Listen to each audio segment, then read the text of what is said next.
خواتین و حضرات، کتاب ناک میں آج ہم دو کتابیں ڈسکس کریں گے، ایک اردو میں اور ایک انگریزی میں۔ جو کتاب انگریزی میں ہے اس کا نام ہے ورکنگ ود شارکس۔ یہ ڈاکٹر فوزیہ سعید کی کتاب ہے۔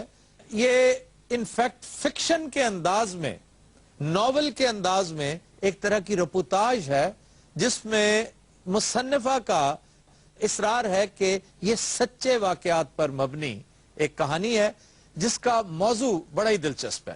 اس کتاب ورکنگ ود شارکس میں ڈاکٹر فوزیہ تذکرہ کرتی ہیں اس عجیب و غریب سچویشن کا جس کا سامنا ورکنگ ویمن کرتی ہیں۔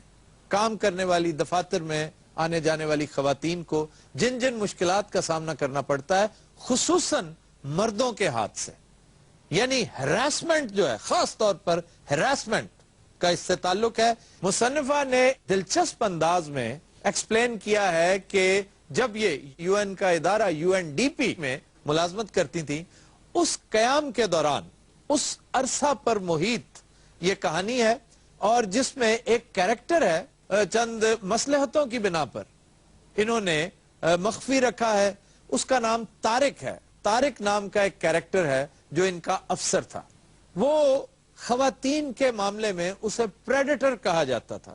وہ بدنصیب ہر وقت اس طاق میں ہوتا تھا کہ کیسے خواتین کو جھانسا دے کر اپنے چنگل میں پھنسا سکے، انہیں ٹریپ کر کے اپنی ہوس کا نشانہ بنا سکے۔ چنانچہ مرد کی اس استحصالی خصلت کو فوکس کرتے ہوئے ایک دلچسپ کہانی پیش کی ہے ڈاکٹر فوزیہ سعید نے، اور میں سمجھتا ہوں کہ دونوں ریڈرز، مرد بھی اور خواتین بھی، انہیں یہ کتاب پڑھنی چاہیے۔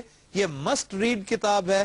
اس میں خصوصی طور پر نوجوان خواتین کو، اپ کمنگ ویمن ورکرز کو اس میں سے بڑی رہنمائی ملے گی، انہیں بہت سی آگے ہی ملے گی۔ اور سر جی تواڈے کہندے تے میں کتاب لے کے آ گیا، انہوں میں پڑھنا شروع کیتا، میرے تو پلے ہی نہیں پئی۔ دور فٹے میں تیرتے وہ جنتریاں پڑھن والا منہ ہے تیرا، اگوں کتاباں پڑھن لا پیا۔ جی میں کتاب شروع کی تھی، میری تے نچھا نہیں روک رہی ہیں سر۔ تو کون سی کتاب کون سی پڑھ لی ہے؟ ایک ٹھنڈی کتاب لے بیٹھا جی۔ وہ برفانی ریچھ نہیں پڑھ لی؟ اور نہیں بڑی عجیب و غریب جی، اداس نسلیں جی۔ لا حول ولا قوت، تمہیں کس پاگل نے کہا تھا اداس نسلیں پڑھنے کو؟ کیوں سر وہ کرنٹ ہوتا ہے؟ تو اپنی نسلاں پڑھ، لوکاں دی اداس نسلاں نجومیاں دی دیواراں پڑھن والے آ۔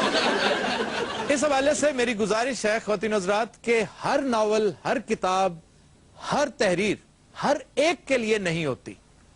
کتاب فلم کی طرح ہوتی ہے کہ اپنے اپنے ذوق، اپنی طلب اور اپنی چوائس کے مطابق پڑھنی چاہیے۔ جس طرح ہر شخص ہر ایک کا دوست نہیں ہو سکتا، اسی طرح ہر شخص ہر کتاب کا متحمل نہیں ہو سکتا۔ دوسری کتاب قرۃ العین حیدر کا شورہ آفاق ناول آگ کا دریا ہے۔ اردو ادب سے دلچسپی رکھنے والا شاید ہی کوئی شخص ہوگا جو اس ناول کے سحر میں، باقاعدہ سحر میں مبتلا نہ رہا ہو۔ میں سمجھتا ہوں کہ نئے لکھنے اور پڑھنے والوں کے لیے یہ کتاب پڑھنا انتہائی ضروری ہے۔ اس کی ایک خوبصورتی بھی یہی ہے، اور اس کتاب پر آج تک سب سے زیادہ تنقید بھی اسی وجہ سے ہوئی ہے کہ ناول نگاری میں، خصوصاً اردو ناول نگاری میں، ایک نیا ٹوسٹ دیا تھا قرۃ العین حیدر نے کہ مختلف ادوار میں انہوں نے تقسیم کر کے رکھ دیا اس ناول کو۔ یعنی اس کا ہیرو گوتم نیلمبر ایک بڑا لاجواب کیریکٹر ہے، ایک بڑا ڈائنامک کیریکٹر ہے۔ وہ شخص آپ کو کبھی تاریخ کا سفر کرواتا ہے، اشوکا کے دور میں لے جاتا ہے، گندھارا تہذیب سے آشنا کرتا ہے، اور تکشلا یونیورسٹی، جو ٹیکسلا کا پرانا نام تھا، تکشلا یونیورسٹی کے ایک طالب علم، بخشو جس کو کہتے ہیں، اس کے طور پہ سامنے آتا ہے۔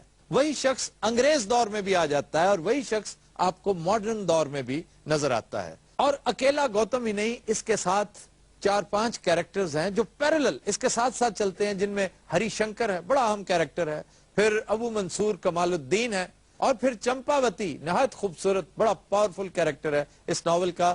یہ تھوڑا سا زخیم ضرور لگے گا آپ کو، لیکن اگر آپ پیشنس رکھتے ہیں، خوبصورت اور اچھا لٹریچر دیکھنا پڑھنا چاہتے ہیں، تو یہ کتاب ایک بہت بڑا لینڈ مارک ثابت ہوگی آپ کے ذوق مطالعہ کی تسکین کے حوالے سے۔ نہیں تو سر حکیم صاحب تسی منع نہیں کرتے، انہوں تو جو دل کرتا کتاب پڑھن لگ پندے۔ حکیم صاحب آپ پڑھتے ہیں کتابیں؟ یہ آج کل پڑھ رہے ہیں جی، بکواس نسلیں۔ انہوں نے اپنی کتاب لکھی ہے جناب، ਗੰਦ ਆਫ ਨੈਵਰ ਔਨ। ਤੁਸੀਂ ਵੀ ਕੋਈ ਕਿਤਾਬ ਪੜ੍ਹਦੇ ਹੋ ਕਿ ਜਲਸੇ 'ਚ ਬੰਦੇ ਹੀ ਵੇਖਦੇ ਰਹਿੰਦੇ ਹੋ?